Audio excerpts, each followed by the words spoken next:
नमस्कार, knocking-news.com में आपका स्वागत है। मैं हूं गिरिजेश वशिष्ठ। एक बड़ी लड़ाई छिड़ने वाली है, बड़ा युद्ध छिड़ने वाला है और हालत ये है कि इस बार इजराइल ने पूरी तरह से अपनी चीज़ों को बदल दिया है।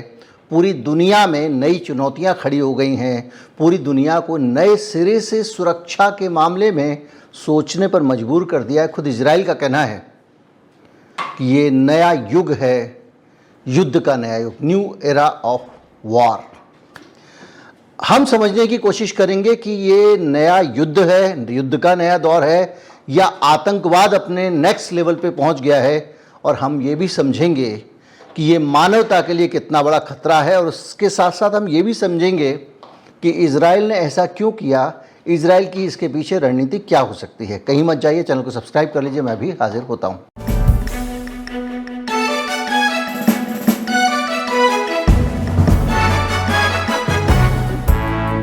दरअसल पूरी दुनिया इस बात पर बहस कर रही है कि ये क्या आतंकवादी घटना थी। सिर्फ अरब दुनिया के देश नहीं बल्कि ब्रिटिश अखबार भी लिख रहे हैं कि ये अपने आप में बेहद बुरा और गंदा कदम था इजराइल का और ये एक आतंकवादी घटना जैसा था।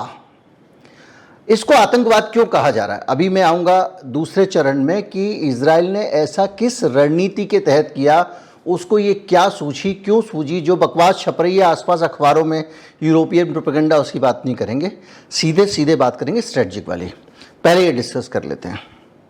तो इसको आतंकवाद क्यों कहा जा रहा है। इसको आतंकवाद इसलिए कहा जा रहा है कि पहले हिजबुल्लाह क्या है इसको समझ लेते हैं, क्योंकि बहुत सारे लोगों ने ये कहा कि हिजबुल्लाह कोई आदमी है और वो आदमी जो है वो आतंकवादी है और ये उसका एक गैंग है। ऐसा इस तरह से उसका पूरा उसको प्रस्तुत किया जाता है, हिजबुल्लाह के लड़ाके, हिजबुल्लाह का ये, कि उससे आपको लगता है कि बहुत सारे लोग ऐसा समझते हैं। तो इसलिए इसको क्लियर करना ज़रूरी है।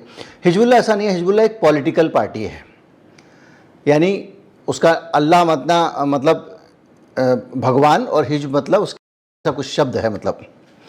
तो ये ऊपर वाले इस एक पार्टी का नाम है और ये पार्टी जो है, ये जो लेबनान के लोग हैं उनके लिए लड़ती है। और ये अस्तित्व में ऐसे आई क्योंकि जब लेबनान के ऊपर लंबे समय से लेबनान और इजराइल का जब युद्ध हुआ था, तो उस युद्ध के दौरान जिस तरह की चीज़ें इजराइल की तरफ से आई, तो उसका विरोध करने के लिए पार्टी खड़ी हुई थी। हालांकि इसको कई लोगों ने, कई पश्चिमी देशों ने इसको अमेरिका समेत आतंकवादी संगठन घोषित किया हुआ है, लेकिन कुछ दूसरे पश्चिमी देश इसको अलग मानते हैं। उनका कहना है कि ये जो संस्था है, इसका एक जो विंग है, जो उसका युद्ध वाली शाखा है, वो आतंकवादी है। जैसे आप मान लीजिए हिंदुस्तान में आरएसएस में आप बैन लगाएं, पता चला विश्व हिंदू परिषद को आपने घोषित कर दिया कि सांप्रदायिक संस्था है, लेकिन पूरे आरएसएस को आपने नहीं लगाया। तो इसी तरह से हिजबुल्लाह है। तो पहली चीज़ तो ये। दूसरी चीज़ ये कि आपके दिमाग में ये आ रहा है, जो मुझसे लोगों ने साझा किया, कि हिजबुल्लाह के पेजर फटे, मतलब इस पूरा ये जो बहुत बड़ा ये आतंकवादी समूह था जिसके सारे सदस्य थे, उनके पास ये पेजर थे जो फट गए। तो आप जब पेजर फटने के मामले में जाएंगे या उनके वॉकी टाकी जिस तरह से फटे उस मामले में जाएंगे, तो उसकी तस्वीरें और वीडियो जब आप देखेंगे और बहुत सारी चीज़ों पर जाएंगे, तो आपको ये समझ में आएगा कि लेबनान कोई ऐसा गया बीता देश नहीं है। लेबनान हिजबुल्लाह के नाम से दिमाग में छवि उभरती है कोई पाकि अफ़गानिस्तान तालिबान टाइप के लोग होंगे, कबीले में रहते होंगे, धोती पहनते होंगे, आधुनिकता के विरोधी होंगे। लेकिन लेबनान के साथ ऐसा नहीं है। लेबनान एक बहुत मॉडर्न देश है और जब आप एम्बुलेंस के, अस्पतालों की और दूसरी तस्वीरें देखते हैं लेबनान की या ब्लास्ट की तस्वीरें देखते हैं, तो आपको लगता है अच्छा ये इतना विकसित देश है, इस हद तक ये देश खुशहाल है। खैर, आतंकवादी इन हमलों को इसलिए कहा जा रहा है क्योंकि ये हमले किसी एक संगठन के सदस्यों पे नहीं हुए हैं। ये लेबनान नामक देश के नागरिक जो हैं उनके पेजर फटे हैं। वहाँ वॉकी टॉकी उनके फटे, जैसे यहाँ पे भी आम लोग वॉकी टॉकी इस्तेमाल करते हैं। पेजर वहाँ इसलिए पेजर के कम्युनिकेशन को हिजबुल्लाह ने, नसरुल्लाह जो उसके लीडर हैं, इसलिए स्वीकार किया था कि ये हाई एंड टेक्नोलॉजी की तरफ धीरे धीरे जा रहे हैं और उन्होंने ये कहा था कि ये जो स्मार्टफोन है ये आपके घर में इजराइल का एजेंट है। इजराइल का एजेंट हर घर में मौजूद है और स्मार्टफोन और मोबाइल फ़ोन ये इजराइल के एजेंट हैं और इनके ज़रिए हमारी जासूसी या नज़र रखी जा सकती है। तो वो जैसे जैसे टेक्नोलॉजी में ऊपर जाएगा इजराइल, इनकी रणनीति ये थी हम वैसे वैसे नीचे जाएंगे, बेसिक टेक्नोलॉजी अपनाएंगे और हमारे देश में, ताकि इजराइल जासूसी ना कर सके। इस नीयत से उन्होंने पेजर का नेटवर्क अपनाया था। लेकिन ये जो पेजर फटे हैं, एक आदमी है सब्जी खरीद रहा है, एक तस्वीर आई है, फट गया पेजर, लोग जा रहे हैं दफ्तरों में फंस गए, शव यात्रा के अंदर वॉकी टॉकी पेजर फटे हैं। सबसे अफसोस की बात यह है कि आम लोगों को इस तरह से षड्यंत्र करके निशाना बनाया गया, लोगों की जानें गईं और ये किसी भी तरीके से सामान्य युद्ध नहीं कहा जा सकता। आपको दिक्कत थी हिजबुल्लाह की जो सेना है, जो उनके लड़ाके हैं, उनके ऊपर हमला करते, उनके मिलिट्री ठिकानों पे हमला करते। आपने किसी देश के आम नागरिकों की जान पे हमला किया। ये आतंकवादी घटना इसलिए कही जा रही है। आप मुझे बताइए, दिल्ली के कनॉट प्लेस पे कुछ लोगों ने जो ब्लास्ट किए थे या अलग अलग समय पे जो हमारे देश में इस तरह की आतंकवादी घटनाएं होती रहती हैं, जैसे उड़ी में हो गया था, जैसे पुलवामा हो गया था, ये तो उनसे भी घटिया है। क्योंकि कनॉट प्लेस वाला, खैर मैं कहूँगा कि कनॉट प्लेस की कैटेगरी का है कि आम नागरिकों को निशाना बनाया गया।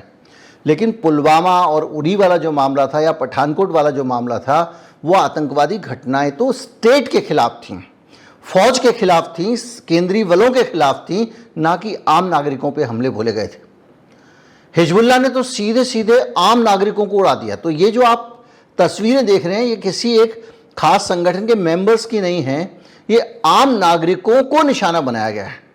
तो जब आम नागरिकों को आप इस तरह उड़ाएंगे, एक दिन पेजर से, दूसरे दिन आप उसको वॉकी टॉकी से, तो निश्चित तौर पे ये बहुत घृणित और ख़राब हरकत है। ऐसी हरकत किसी की भी स्वीकार नहीं की जा सकती। और ये हरकत करके, मैं बताऊंगा अभी इन्होंने क्यों किया होगा इसको, ये हरकत करके आपने पूरी दुनिया के जो आतंकवादी हैं, चाहे वो अफ़गानिस्तान में बैठे हुए हैं, चाहे वो पाकिस्तान में बैठे हुए हैं, कहीं पे भी बैठे हुए हैं, उनको एक आइडिया दे दिया कि ये भी एक मोड हो सकता है हमला करने का। अब इसमें जो नई नई कहानियाँ आ रही हैं, हालांकि इस पर पूरी तरह से एक एग्रीमेंट नहीं है कि यही हुआ है। वो कहानियाँ बता रही हैं ताइवान की कंपनी को ऑर्डर दिया गया था, उस कंपनी ने आगे हंगेरियन कंपनी को दे दिया था। हंगेरियन कंपनी उसकी सप्लाई कर रही थी, वो खुद भी कुछ नहीं बनाती थी, वो भी एक शेल कंपनी थी फर्जी, और पता नहीं कहाँ से बन के वो पेजर आ रहे थे और इस तरह से पहुँच रहे थे।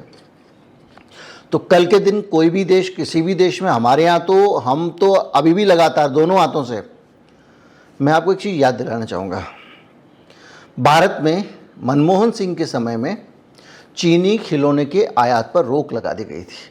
क्यों लगाई गई थी? इसलिए लगाई गई थी कि खिलौनों के नाम पे चीन से टैक्स चोरी करके बहुत सारा माल भारत में कंटेनर्स में भर भर के आता था।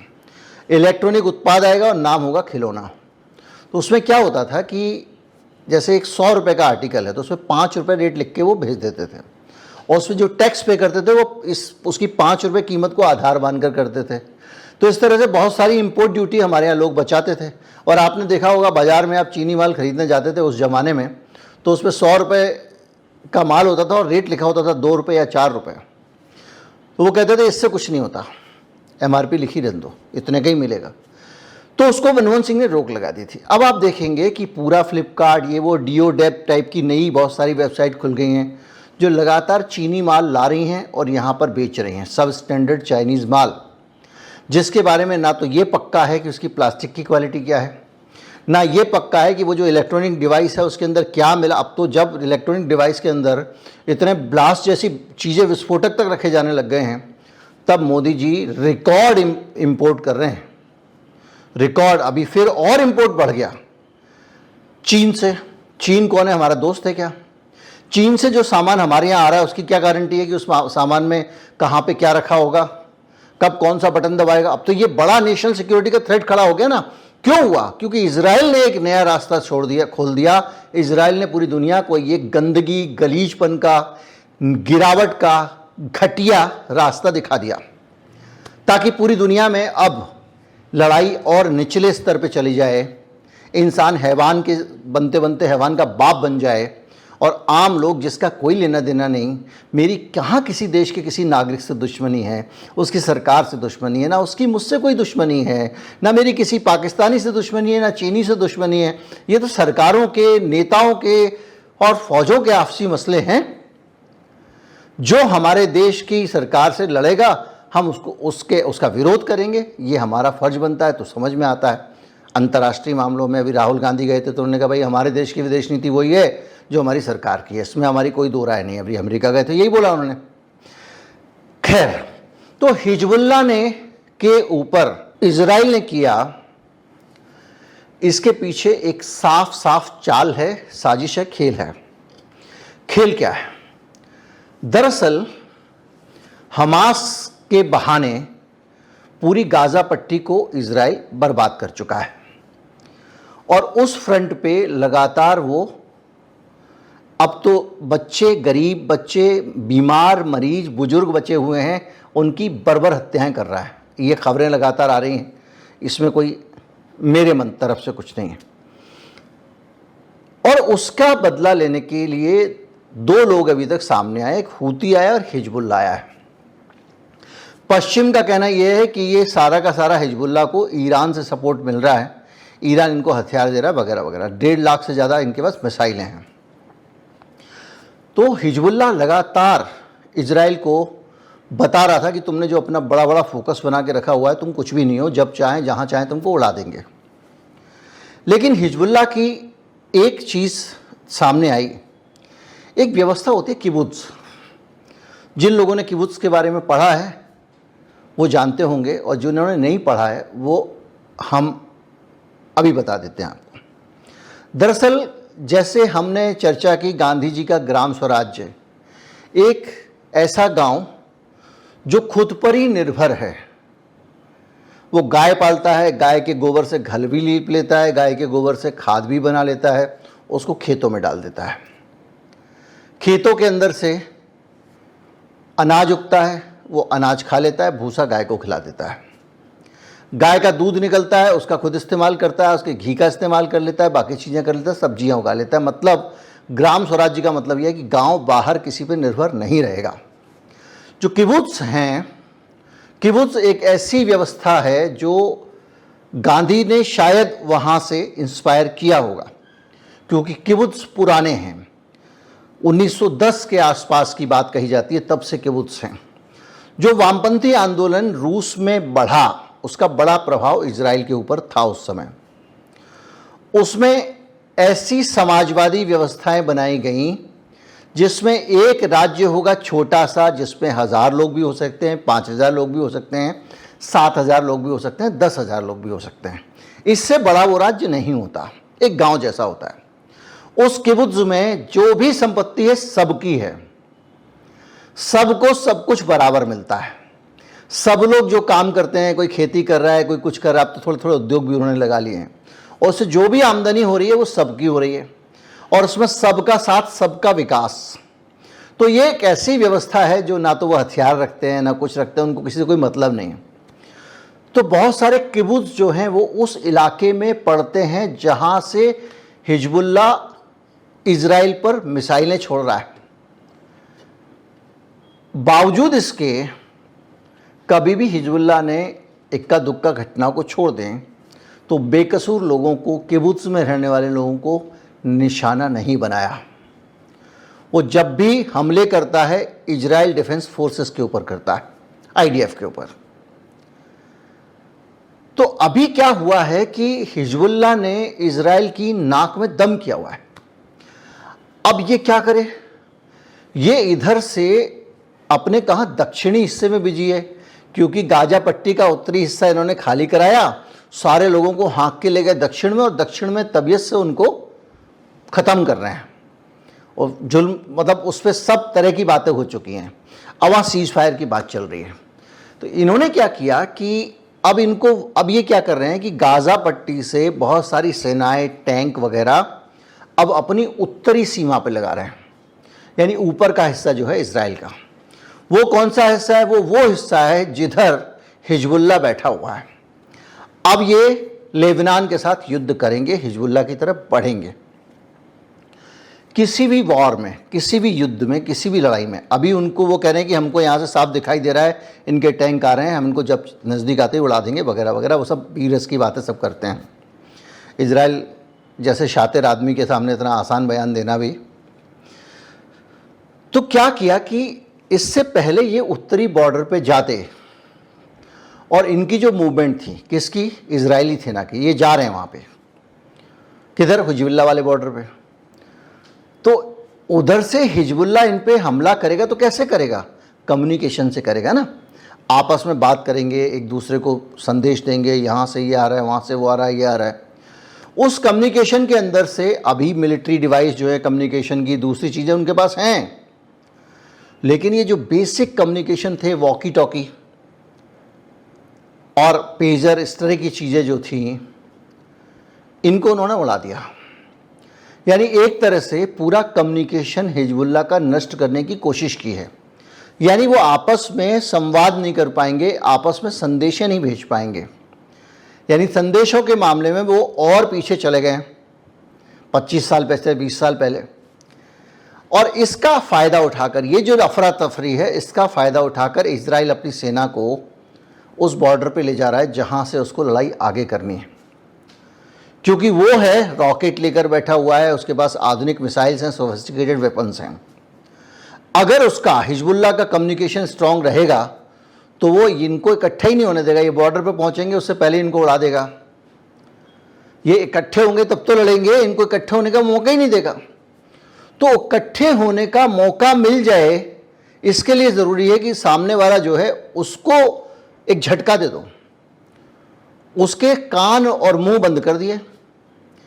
अब वो लोग आपस में जब कोऑर्डिनेट नहीं कर पाएंगे, आपस में वो एक तालमेल के साथ में जब सीमा पे युद्ध के लिए खड़े नहीं हो पाएंगे, तो ये जो इजराइल की सेना है, इसको उस बॉर्डर पे, उत्तरी बॉर्डर पे जमावड़ा करने का मौका मिल जाएगा।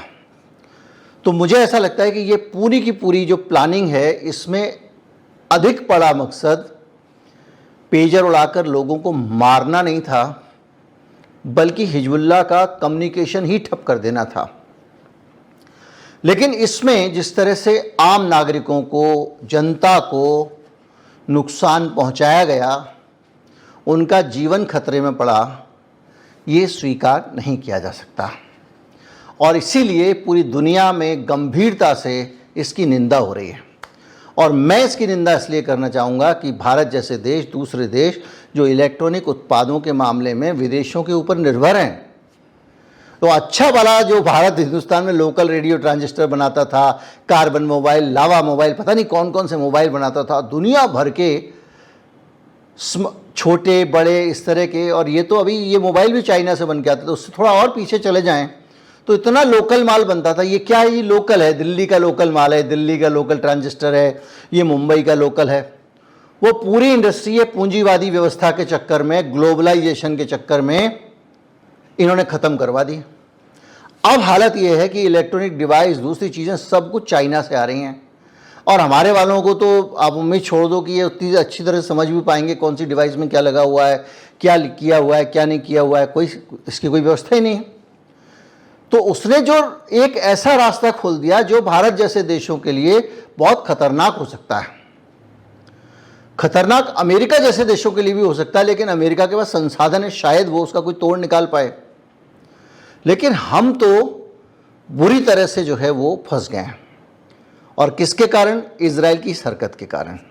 इसने बगैर सोचे समझे पूरी दुनिया को कमज़ोर कर दिया, पूरी दुनिया में लोगों के ऊपर, नागरिकों के ऊपर हमले करने का एक आइडिया दे दिया, जिस आइडिया का इस्तेमाल आतंकवादी करेंगे, जिस आइडिया का इस्तेमाल दुष्ट देश करेंगे, दुश्मन देश करेंगे, दुनिया की आक्रमणकारी शक्तियाँ करेंगे। उम्मीद करता हूँ कि वीडियो आपको समझ में आ गया होगा। सरल रखा है इसलिए जानकारियाँ बहुत ठूस ठूस के नहीं डाली गई हैं, अनंत जानकारियाँ हैं। मैंने बहुत सारे अखबार हिजबुल्लाह के देश के, लेबनान के पढ़े हैं। उन अखबारों में जिस तरह के एनालिसिस हैं, उनके हिसाब से इजराइल की हालत बहुत ख़राब है। हिजबुल्लाह ने इजराइल का बैंड बजा के रखा हुआ है, और हिजबुल्लाह को इजराइल किसी भी तरह से चुनौती दे नहीं सकता था। इजराइल की हिम्मत नहीं थी कि हिजबुल्लाह वाले बॉर्डर पे सेनाओं का जमावड़ा कर ले, क्योंकि इनको डर था कि वहाँ से बैठे बैठे मिसाइल से इनको उड़ा देंगे, तो इन्होंने उनके कम्युनिकेशन को अटैक किया। ऐसा वहाँ के अखबार लिख रहे हैं। लेकिन मैं डिटेल में जाना नहीं चाहता हूँ, मैं चाहता हूँ कि पूरी स्टोरी आपको समझ में आ जाए। अखबारों के क्लिप्स लगाई देता हूँ जिनको पढ़ के आप समझ जाएं कि कौन सी खबर क्या कहाँ छपी है। दोस्तों तक पहुँचाएं वीडियो, यही दोस्ती की एक आपसे उम्मीद है। नमस्कार, जय हिंद।